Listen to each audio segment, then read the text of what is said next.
SEC tournament. All right, as we were saying, Knicks and Cavaliers. Knicks a 2-0 lead. Cleveland in full desperation mode, down 2-0 to Jalen Brunson and the Knicks. Travis Kelce, Taylor Swift in the house.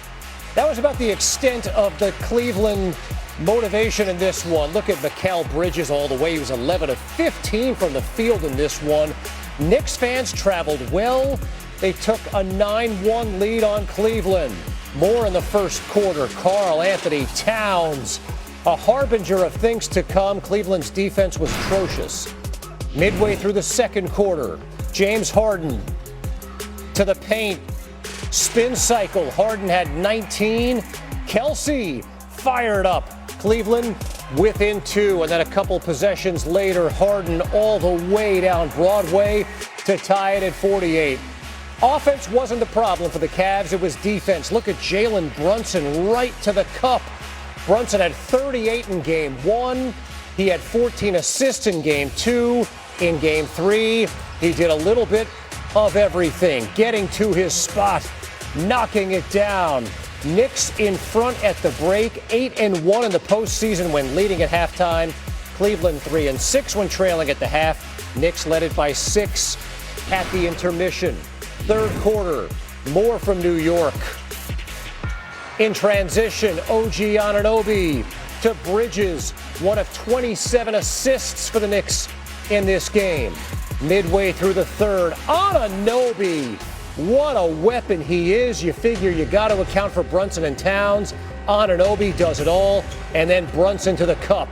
Knicks pulling away in front by 12. A minute to go in the third. Harden. And 1. Cleveland within 7 after the made free throw. But at the other end, Brunson, step back. You don't know me like that. He had a huge alley-oop assist before the end of the third quarter. Knicks led by 9, headed to the fourth. Early fourth, Hart, Bridges. The lead was 14. Cleveland had no answers. And then Landry Shamet off the bench again for the Knicks. New York in front by 14. Shamet one more time. Shamet was 4 of 5 from the field. Every one of them a three-pointer. 14 points off the bench. The Knicks in control. And then Brunson. 41 minutes, 30 points, 6 assists.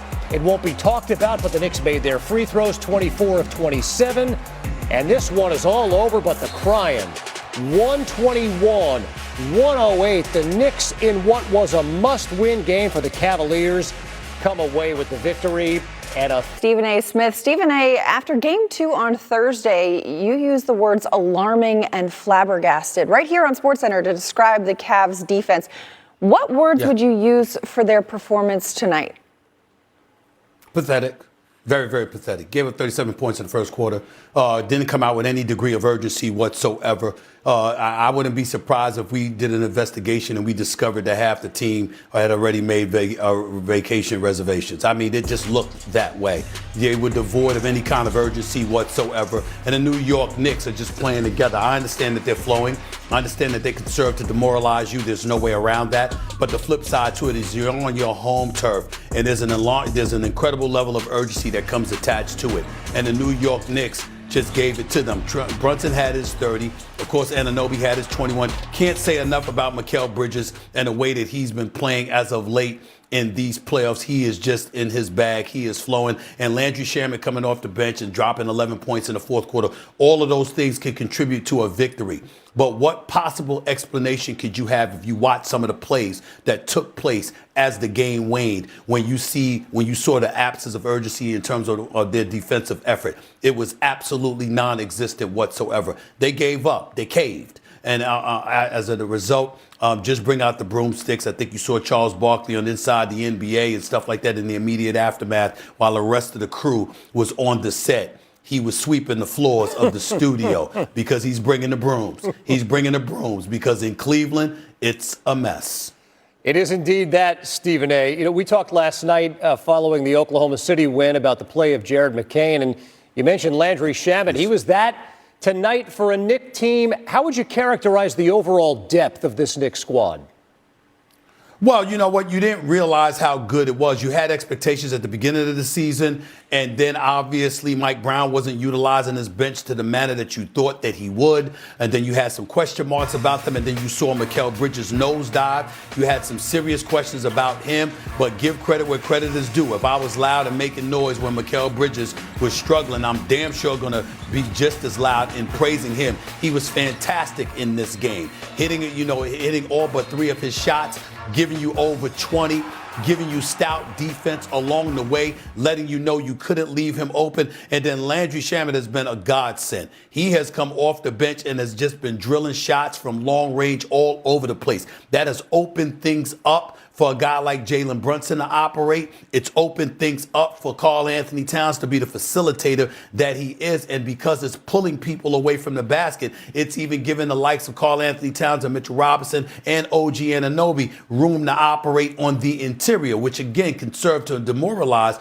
the Cleveland Cavaliers as it has shown. But you still don't expect a team trying to get to the NBA Finals to look so lethargic defensively. No energy whatsoever. Change has got to be coming in Cleveland. I'd be shocked if there were a Game 5 at this point. They look like they've already made their reservations for off-season vacation. They just look that way. You can see it. When we talk about the Knicks, though, and the way that they are winning these games, the variety of players who are contributing night in and night out, the variety of ways in which we see them get the dub, 10 straight wins for this Knicks team. Yeah. I mean, just talk about the impressive nature of that stretch. Well, here's what you have to look at when you think about the impressive nature. The New York Knicks came into this season with an owner in James Dolan that said we should make the NBA Finals. They had fired Tom Thibodeau, who took them within 2 games of the NBA Finals last year. So let's be real. Nothing less was going to suffice. If you lost, it had damn sure had better be in the Eastern Conference Finals. And even then, that was pushing it. But here they are within 1 game of the NBA Finals now. They were top 6 both offensively and defensively in terms of efficiency.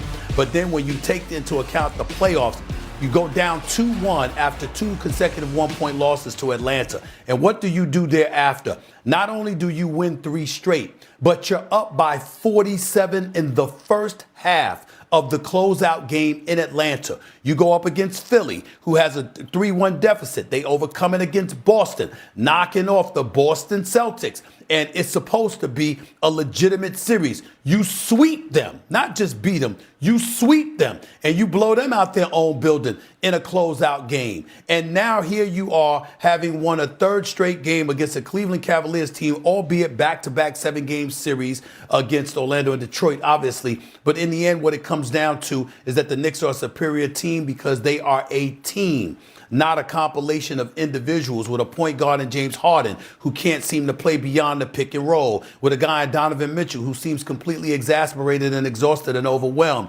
with big men in Jared Allen and Evan Mobley who haven't been utilized well enough by a coach who was widely respected coming into these playoffs, and now his level of cachet has dissipated dramatically because we're seeing some of the brain fog that has taken place in terms of how he's coaching the team and how effective they have been.